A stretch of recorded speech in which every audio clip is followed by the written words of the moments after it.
And welcome back to the 2023 Western States Marijuana Summit.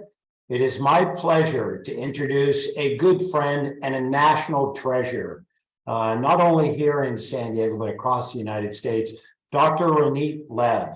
And she's a board certified in emergency and addiction medicine and practices on the front lines.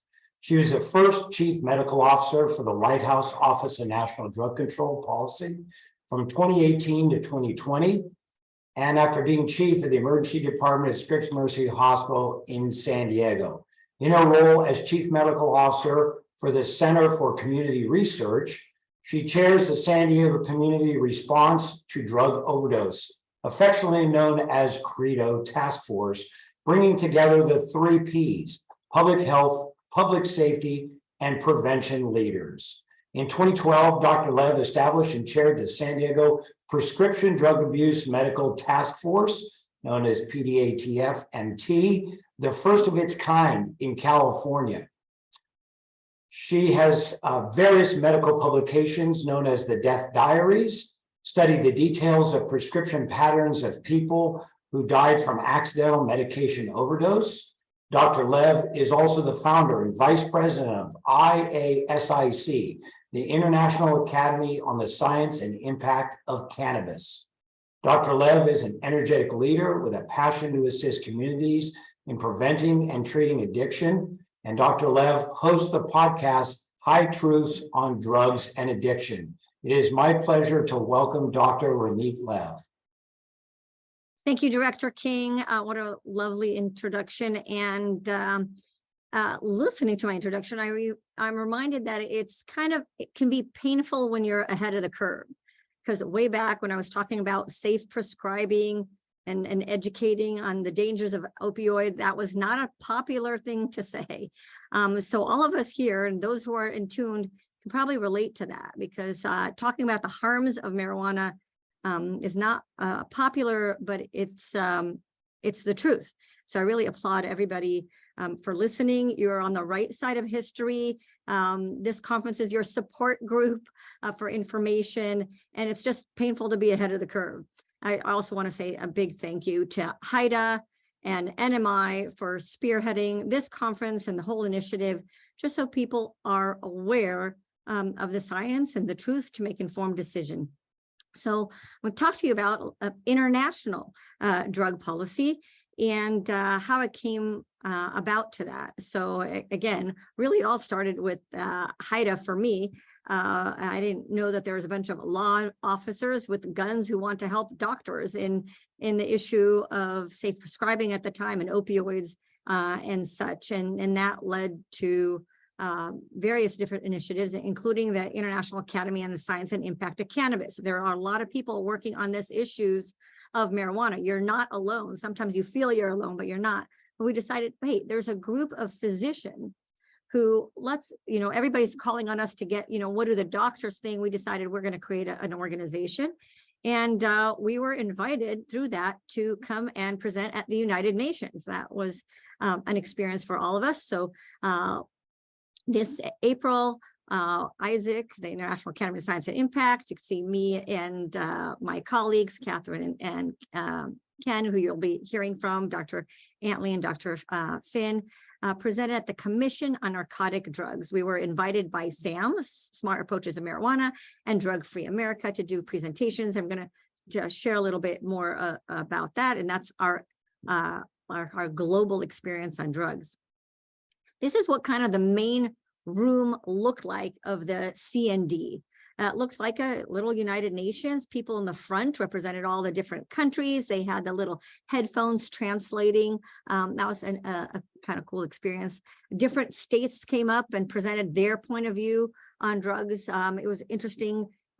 War-torn countries, Syria, involved in a war right now, were saying marijuana is hurting their young men in the population who they want to be soldiers and to fight. And I was thinking, maybe that's a good policy. Give marijuana to your enemy, and that'll kind of help your war. But different countries had different point of views. The focus is, I thought the focus would be on fentanyl. That's what's killing Americans. The word fentanyl did not come up at this conference, interestingly. The United States were sitting kind of in the middle of the room, represented by ONDCP, and I think it was the State Department.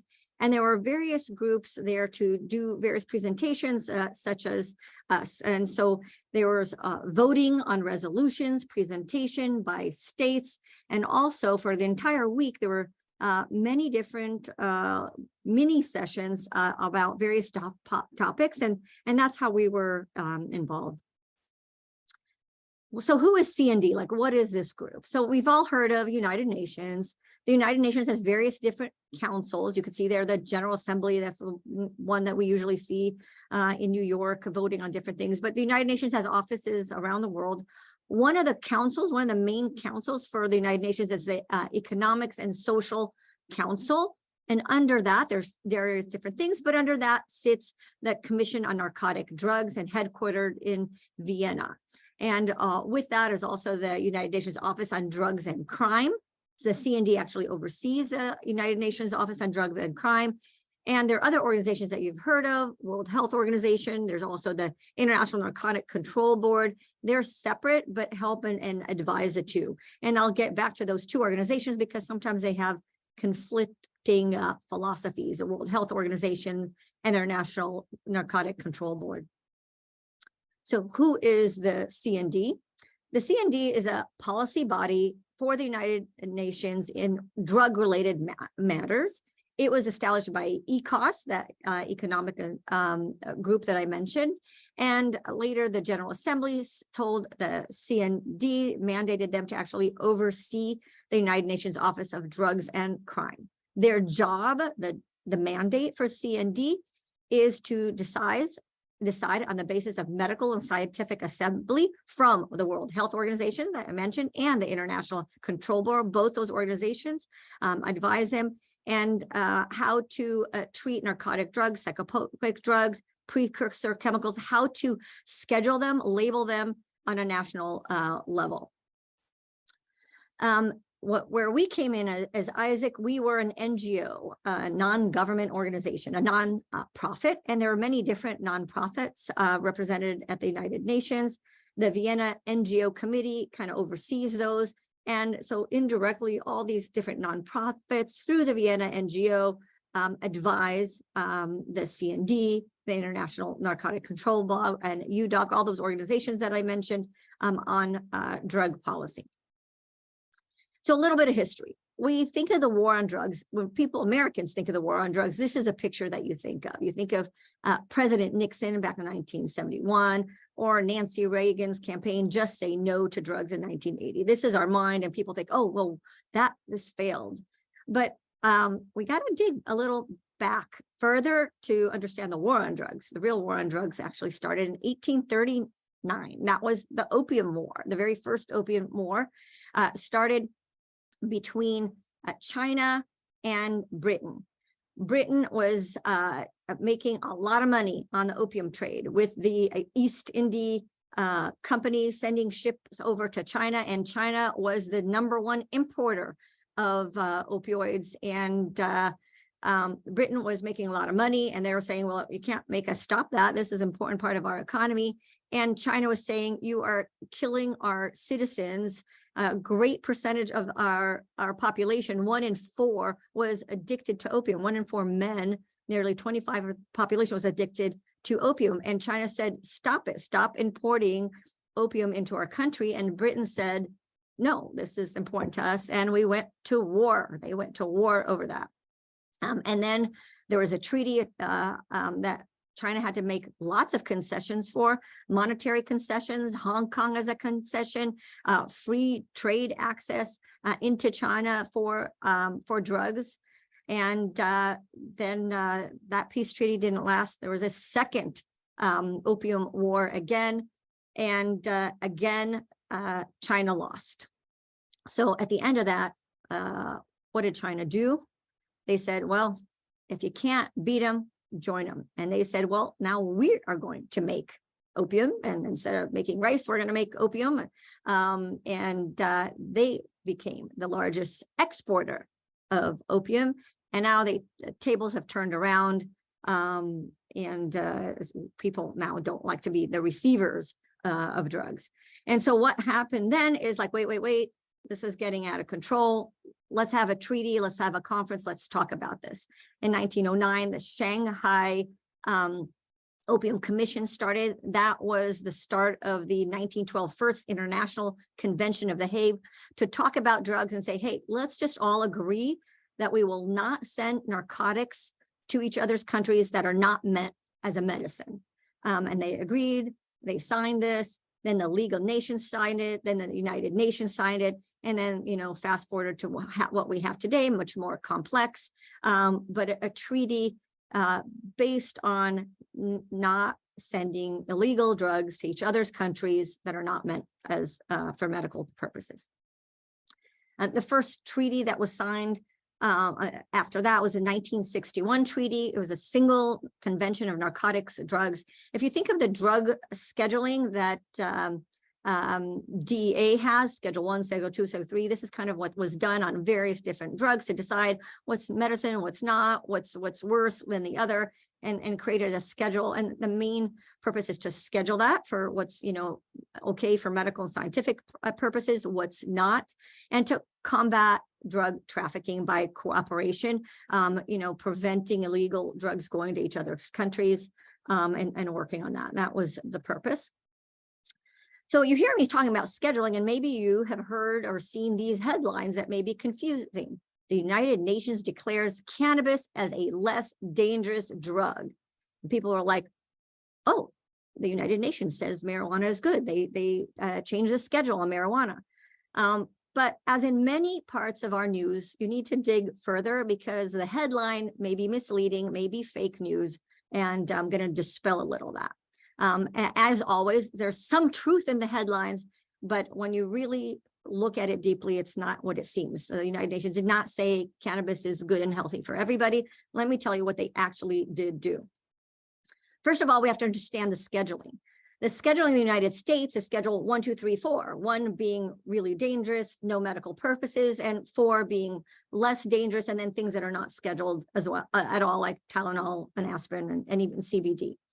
But the United Nations 1961 convention, their scheduling was different. The international Schedule 4 is actually higher, more dangerous than Schedule 1, according to the 1961 convention. So if you hear Schedule 4 in the United States, that sounds, oh, well, that's nothing. That's like tramadol. But Schedule 4 in the 1961 United Nations scheduling is worse than heroin. Okay, so you have to understand that definition first. So what did the United Nations do? The World Health Organization presented resolution on many different cannabis things to take things off the schedule, to make it way more liberal. And they presented that information to, and by the way, that information came from a third-party source that did the research for the World Health Organization that had their own agenda, but it did pass through the World Health Organization, came to the CND for a vote, many different things that they wanted to do. But at the end of the day, after all the voting was done, this is what actually happened.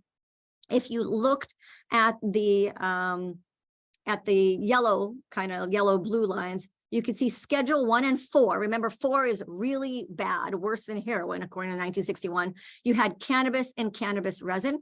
After the vote, the great rescheduling that happened is that cannabis and cannabis resin came off Schedule 4, the worse than heroin, and went back to the Schedule 1, just like heroin.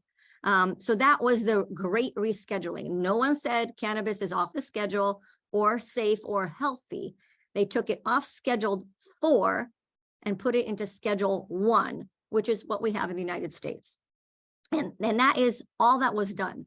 So when they say it was rescheduled, yes, cannabis was rescheduled. It was taken off Schedule 4, the super duper worse one, and put in back into Schedule 1.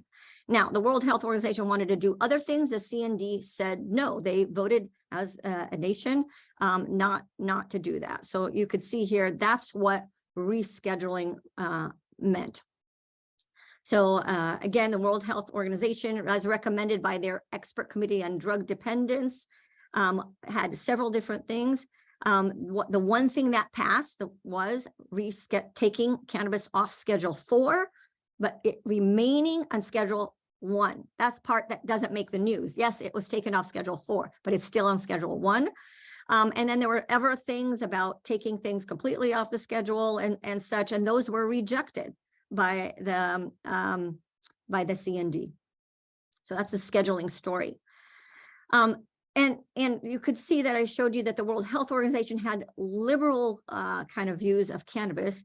The International Narcotic Control Board is also part of the United Nations, had a different point of view. The International Control Board, as of March 2023 of this year, clearly stated that in states where cannabis has been legalized, there have been more adverse events and use, consumption, and adverse events. Member states that legalize cannabis for non-medical use violate the Drug Convention.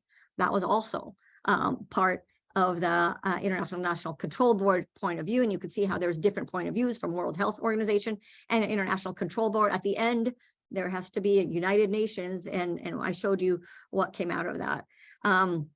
The International Narcotic Control Board, you could see here on the right, I showed all jurisdictions where cannabis has been legalized. Data shows that cannabis-related health problems have increased. We can attest to that in the emergency department.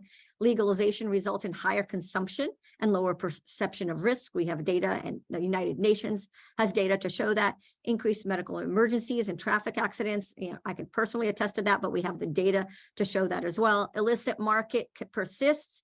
I don't know if anybody would argue with that. And they have data showing that the tax revenue that everybody worships is actually lower than expected, and 1% of the budget.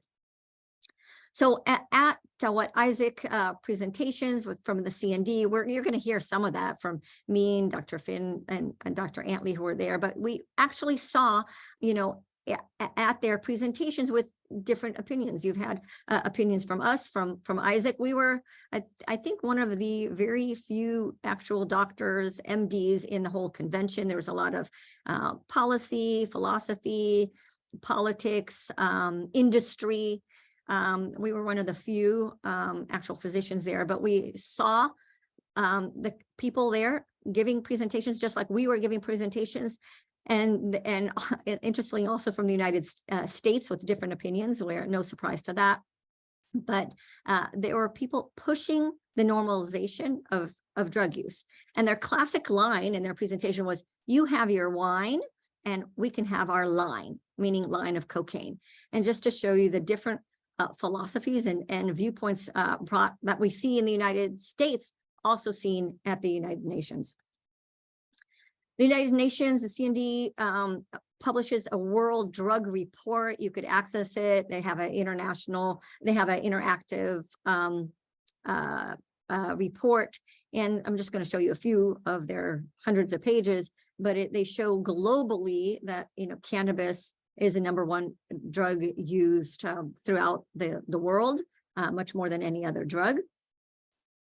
And they have a cannabis by region of the world. We're #1, the North America, #1, Australia and New Zealand, #2. And you can see all the different countries. In Europe, again, much lower. We think, well, they legalized it in Europe. They have it in Portugal. Their consumption is still way less than we have in the United States. Portugal gave presentations. Here's some data they didn't say in the United Nations presentation. The presentation was, again, not by doctors, but politicians say, yeah, we've legalized, it's working out for us. They didn't show the harms. And that's always the question. It's like, okay, you're showing what's okay. You have to have a balance, benefits and harms. And we do that every day in our lives. I do that as a physician. What are the benefits? What are the harms? And you make a calculation. And it's not fair to ignore one or the other. But Portugal decriminalized all drugs, and they did a study of over 3,000 hospitalization of psychotic disorders. And they showed that they were, these psychotic episodes, hospitalized patients were dominated by cannabis use. And you could see here the green, the orange, the hospitalization for psychotic use disorder on the very top, before and after they legalized all drugs, and the percentage of cannabis use in all psychiatric disorders before and after they legalized all drugs. So definitely mental health issues that are clearly defined in Portugal. Canada too. Canada legalized cannabis in 2018, and then they, after that, legalized the edible products, but not all of the provinces did. One province, Quebec, did not legalize edibles. They're considered the control. So here you have a country with an exposed population of cannabis and one with a control where they did not legalize the edibles. And the data is very clear, according to years. Before cannabis was legalized in Canada, the control group, Quebec, had less use. Once they legalized flower, again, Quebec had less use. And once they legalized edibles, but they didn't in Quebec, the use was much less. So that's also evident. The United Nations like to quote their, the C&D, the effectiveness of drug policy. What's in blue is what they show in their report. Look how good we are. In 1906, 1.5% of the population used opium, 25 million people. And because of our efforts, and I agree that this was a good collaborative efforts on that time, by the time they got to 2009, only 0.2.5% of the population used opium. So that was a worldwide treaty and collaboration towards the opium industry. What's not in their report of how great drug policy is, probably because we're not following it, is the current data, which is 5.8% of people worldwide, ages 15 to 24, 296 million people, almost 300 million people use drugs. And again, we have a philosophical divide that we saw playing here in the United States and at a national stage as well. What I want to tell you about, hold on. Anyway, I'm going to go through this now quickly because I see someone's calling me over time. What's led now is our third opium war. Are we in the middle of the third opium war, where Britain and France initially were importing to China, and now actually China is importing to the United States with 180 deaths a day.